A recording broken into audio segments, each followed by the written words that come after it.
The world is moving at a tremendous rate. No one knows where. We must prepare our children not for the world of the past, not for our world, but for their world, the world of the future. Teori belajar John Dewey. Apa itu teori belajar John Dewey? John Dewey adalah salah satu dari nama tokoh besar dalam sejarah teori pendidikan. John Dewey berpengaruh dalam banyak hal dan memiliki banyak ide tentang reformasi pendidikan. Kumpulan pandangannya, filosofi, dan gagasannya yang sangat berbeda tentang pendidikan telah digabungkan dalam teori John Dewey. Di banyak negara, sistem pendidikan modern terlihat seperti itu berkat John Dewey. Pendekatan terhadap sekolah sangat revolusioner pada masanya dan terbukti secara fundamental penting bagi pendidikan modern hingga hari ini. John Dewey mungkin mendapatkan publisitas paling banyak berkat perannya dalam studi pendidikan progresif. Pendidikan progresif pada hakikatnya adalah visi pendidikan yang menekankan perlunya belajar sambil melakukan. Menurut teori John Dewey, orang belajar paling baik melakukan pendekatan langsung. Akibatnya, filosofi dan pandangan John Dewey ditempatkan dalam filsafat pendidikan pragmatisme. Teori belajar sambil melakukan. John Dewey dan para tokoh pragmatis lainnya yakin bahwa siswa atau orang lain yang sedang belajar harus mengalami pengalaman secara langsung pada dirinya.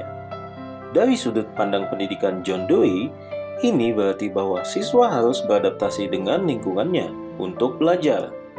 Dewey berpendapat bahwa bukan hanya siswa yang belajar, melainkan pengalaman siswa dan guru bersama-sama yang menghasilkan nilai ekstra bagi keduanya. Reformasi sistem pendidikan. Menurut John Dewey, anak-anak belajar lebih baik ketika mereka berinteraksi dengan lingkungan mereka dan terlibat dalam rencana pembelajaran di sekolah. Dia menolak sebagian besar teori yang populer pada saat itu, seperti behaviorism, dan menganggapnya terlalu sederhana dan tidak cukup kompleks untuk menggambarkan proses pembelajaran.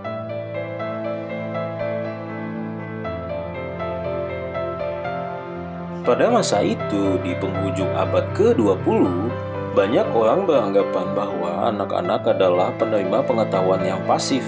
Teori John Dewey bagaimanapun secara langsung menentang ini, dengan berpendapat bahwa pendidikan hanya bisa benar-benar efektif ketika anak-anak memiliki kesempatan belajar yang memungkinkan mereka untuk menghubungkan pengetahuan saat ini dengan pengalaman dan pengetahuan sebelumnya.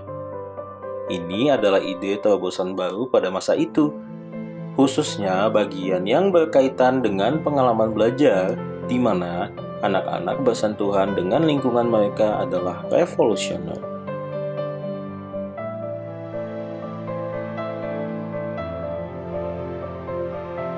Eksperimen pendidikan John Dewey.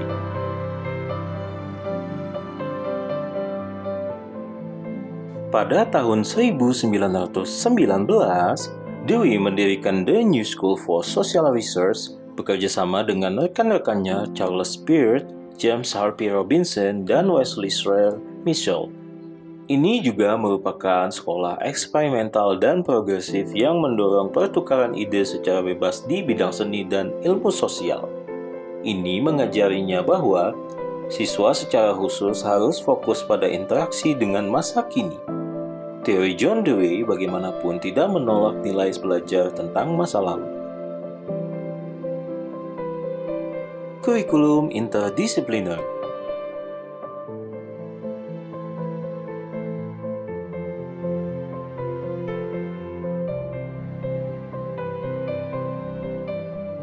Teori John Dewey merekomendasikan kurikulum interdisipliner atau kurikulum yang berfokus pada menghubungkan beberapa mata pelajaran di mana siswa dapat dengan bebas masuk dan keluar dari ruang kelas.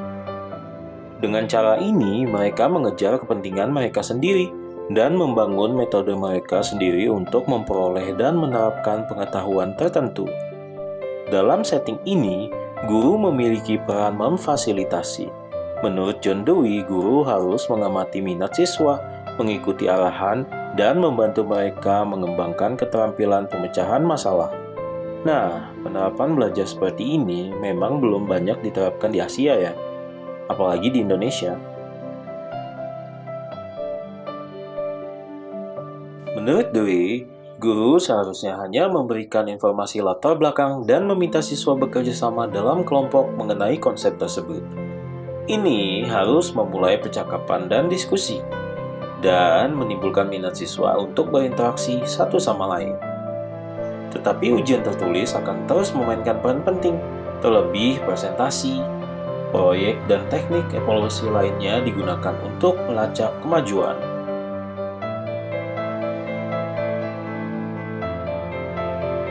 John Dewey dan psikologi. Selama di Universitas Michigan, John Dewey menerbitkan 2 buku, Psychology dan Leibniz Essay on Human Understanding. Meski masih menjadi profesor filsafat di sana, ia dan rekan-rekannya mulai merumuskan kembali psikologi dengan menekankan pada pikiran dan perilaku. Ide-ide tentang psikologi dalam teori pendidikan John Dewey juga sangat berbeda dari standar pada waktu itu. Gaya psikologi baru mereka yang disebut psikologi fungsional, berfokus pada tindakan dan pengaplikasian. Mereka beralasan bahwa itu bertentangan dengan konsep tradisional stimulus respon.